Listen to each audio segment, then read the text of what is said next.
तो चलिए मेरे दोस्त, आज के इस वीडियो में मैं आपको क्लास 10 हिस्ट्री का पहला चैप्टर है यूरोप में राष्ट्रवाद, उसको पढ़ाने के लिए जा रहा हूँ।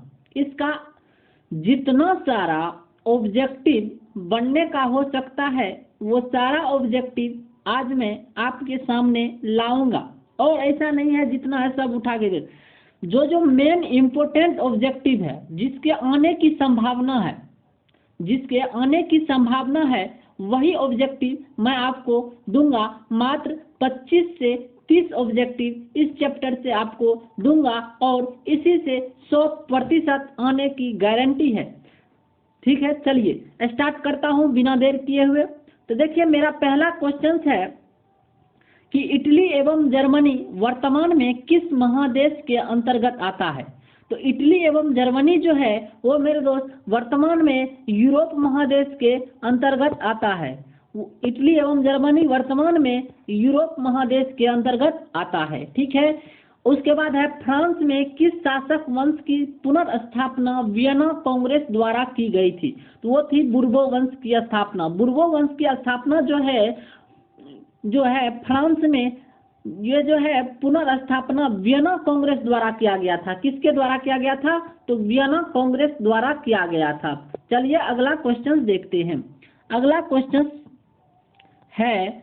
क्वेश्चन जो है ये है, मेजनी का संबंध किस संगठन से है।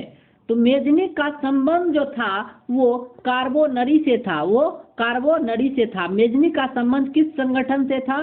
तो वो कार्बोनरी से था। उसके बाद है इटली एवं जर्मनी की एकीकरण के विरुद्ध कौन था। तो इटली एवं जर्मनी के एकीकरण के विरुद्ध जो था वो ऑस्ट्रिया था। इटली एवं जर्मनी के एकीकरण करने के लिए नहीं दे रहा था वो ऑस्ट्रिया, उसको बाधा डाल रहा था, रुकावट डाल रहा। इस कारण से इटली एवं जर्मनी के एकीकरण के विरुद्ध जो था वो ऑस्ट्रिया था। उसके बाद कह रहा है ये देखिए ओ जो है ये मिस प्रिंट है बाबू, ये काउंट काउर होगा। ठीक है, ये काउंट काउर होगा। ठीक है, ये और नहीं होगा, ये काउंट काउर होगा। क्या होगा? काउंट काउर को विक्टर इमैनुअल ने किस पद पर नियुक्त किया।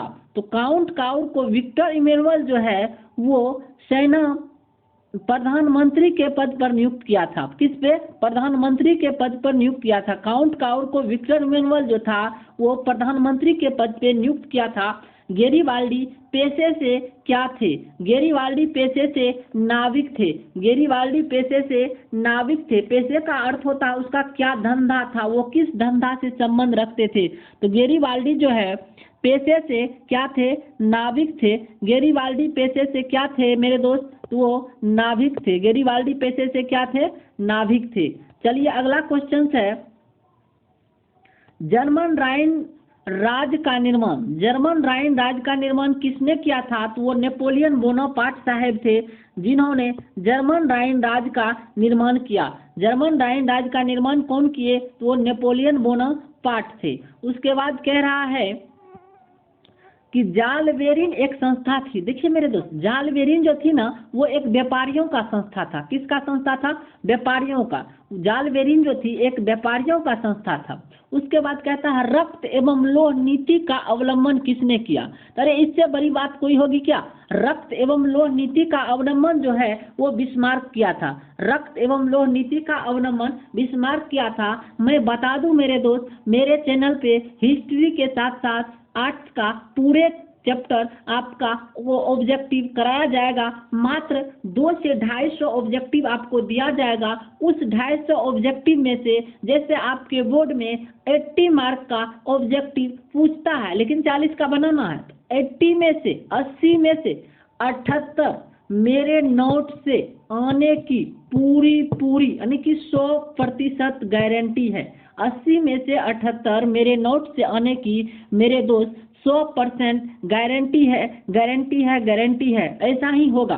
उसके बाद आर्ट्स के साथ साथ मेरे चैनल पे मैथ्स के ऑब्जेक्टिव का भी धुआंधार उस पे लिखा हुआ है जादुई ट्रिक ऑब्जेक्टिव चल रहा है। आप वहां जाएं, उसको जरूर देखें, क्योंकि आपके मैथ्स में भी उसके साथ साथ में जल्द ही मेरे दोस्त हिंदी और साइंस का पेपर लेकर आ रहा हूं और आपके बोर्ड तक, यानी कि your success is my primary goal मेरा चैनल का कहना है। इसका मतलब हुआ आपका सक्सेस ही मेरा प्रथम लक्ष्य है। इस कारण से आप हमें जरूर सपोर्ट करें। यदि मेरी पढ़ाई आपको समझ में आए तो लाइक, शेयर और सब्सक्राइब जरूर करें। चलिए मेरे दोस्त, बात बहुत बना लिए, आगे बढ़ते हैं। ठीक है, कोई बात नहीं, गुस्साइएगा नहीं, क्योंकि मैं भी जानता हूँ आपका एग्जाम है, तो ऐसा मैं एक भी मिनट ऐसा नहीं लूंगा जो आप बर्बाद हो जाए, जिससे आपकी बर्बादी हो जाए। चलिए, आपकी एग्जाम को ध्यान में रखते हुए मैं भी बहुत मेहनत करता हूं मेरे दोस्त। सिर्फ मेरे वीडियो को लाइक, शेयर और सब्सक्राइब जरूर करें। चलिए आगे है, जो यूरोप वासियों के लिए किस देश का साहित्य और ज्ञान विज्ञान प्रेरणा स्रोत रहा है। तो यूरोप वासियों के लिए जो था, ये कह रहा किस देश का साहित्य, ज्ञान और विज्ञान प्रेरणा स्रोत रहा है, तो वो था यूनान। कौन सा देश था? यूनान था जो यूरोप वासियों के लिए साहित्य, ज्ञान विज्ञान की प्रेरणा का स्रोत रहा है। ठीक है, उसके बाद कहता है 1829 में एंडो नेपोलियन की संधि किस देश से हुई। तो 1829 में एंडो नेपोलियन की संधि जो थी वो तुर्की से हुई है। वो किससे हुई है? तुर्की से। कह रहा हंगरी की राजधानी है। तो देखिए, हंगरी की राजधानी बुडापेस्ट है। उसके बाद कहता है मेदनी कहाँ का रहने वाला था। ये मेदनी नहीं होगा मेरे दोस्त, ये मेजनी होगा। क्या होगा? मेजनी। क्या होगा? मेजनी। इससे पहले पढ़ें, मेजनी कहाँ का रहने वाला था। तो मेजनी जो था वो इटली का रहने वाला था। मेजनी इटली का रहने वाला था। उसके बाद कहता है हिंगेल कौन था। तो हिंगेल जो था वो एक दार्शनिक था। हिंगेल कौन था? वो एक दार्शनिक था। हिंगेल कौन था? तो वो एक दार्शनिक था। चलिए, उसके बाद अगला क्वेश्चन है जो बिस्मार्क कौन था। उसके बाद क्या कह रहा है, जो बिस्मार्क कौन था। तो बिस्मार्क जो था वो जर्मनी का चांसलर था। कौन था? बिस्मार्क जो था वो जर्मनी का चांसलर था। बिस्मार्क कौन था? तो जर्मनी का चांसलर था। उसके बाद कहता है विक्टर इमैनुअल कौन था। तो विक्टर इमैनुअल कौन था? वही ना, विक्टर इमैनुअल जो था वो एक राजनीतिज्ञ था। और बिस्मार्क कौन था? तो वो जर्मनी का चांसलर था। विक्टर इमैनुअल एक राजनीतिज्ञ था।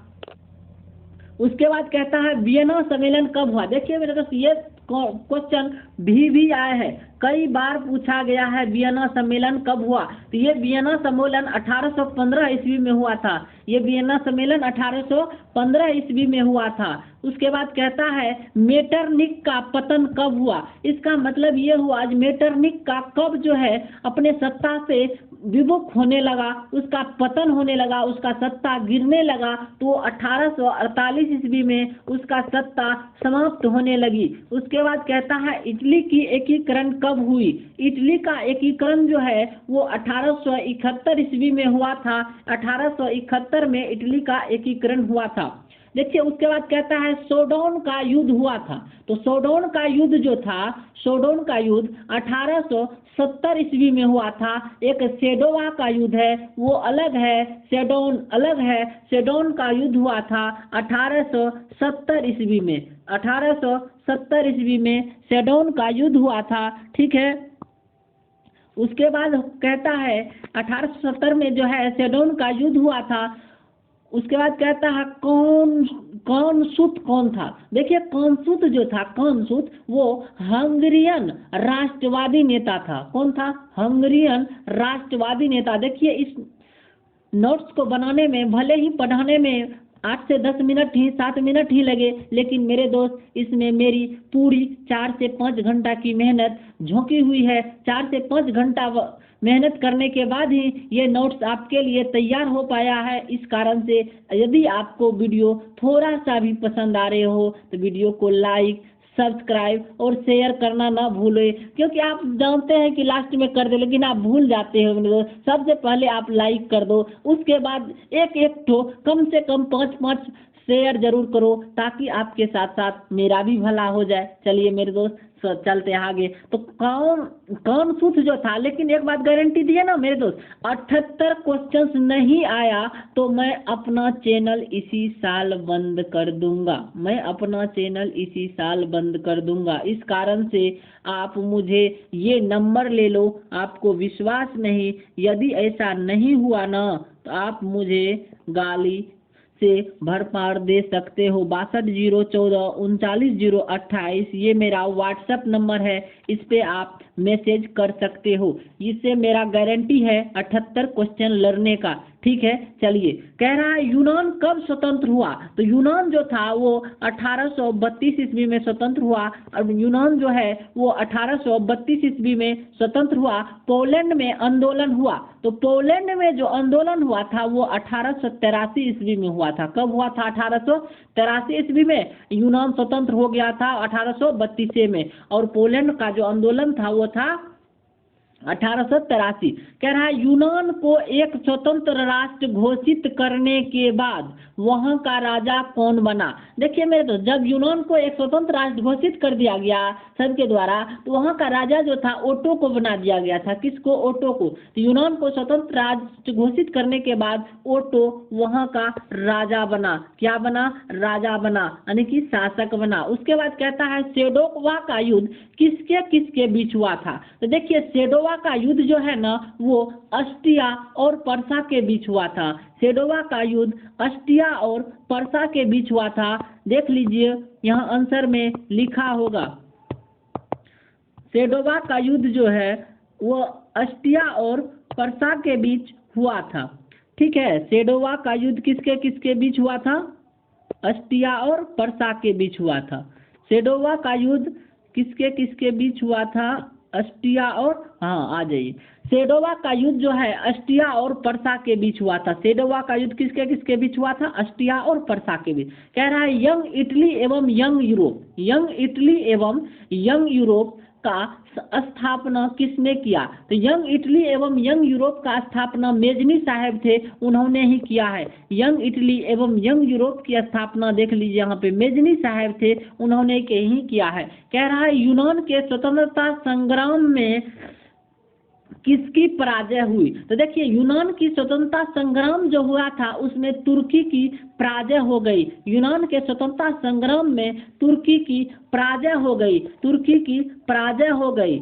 यूनान के स्वतंत्रता संग्राम में तुर्की की पराजय हो गई। और कहता है लास्ट क्वेश्चन है ये मेरा, सेडोवा के युद्ध में किसकी पराजय हुई। सेडोवा का युद्ध सब इससे पहले हमने बताया किसके किसके बीच हुआ था, तो अस्टिया और पर्सा के बीच हुआ था। सेडोवा का युद्ध अस्टिया और पर्सा के बीच हुआ था और इसमें अस्टिया की हार हो गई थी। अस्टिया की हार हो गई थी। अस्टिया की क्या हो गई थी? हार हो गई थी। दिखा लेते हैं आपको अस्टिया की हार कैसे कहाँ पे हुआ है। यहाँ देखिए उत्तर है, अस्टिया की जो थी हार हो गई थी सेडोवा के युद्ध में। या चलिए यहीं पे मेरा लेक्चर समाप्त होता है। यदि ये वीडियो आपको पसंद आया हो तो लाइक, शेयर और सब्सक्राइब करना ना भूले मेरे दोस्त, क्योंकि अब 20 से बोर्ड तक आपका साथ रहेगा। कभी भी आपको जरूरत हो तो आप ये उस नंबर जो दिए उस पर कॉल भी कर सकते हैं, 62 014 39 028। ये आपका WhatsApp number plus calling number है। चलिए थैंक यू, गुड बाय। यदि आशा है कि आपको ये वीडियो पसंद आया होगा, बहुत मेहनत है मेरे दोस्त। चलिए।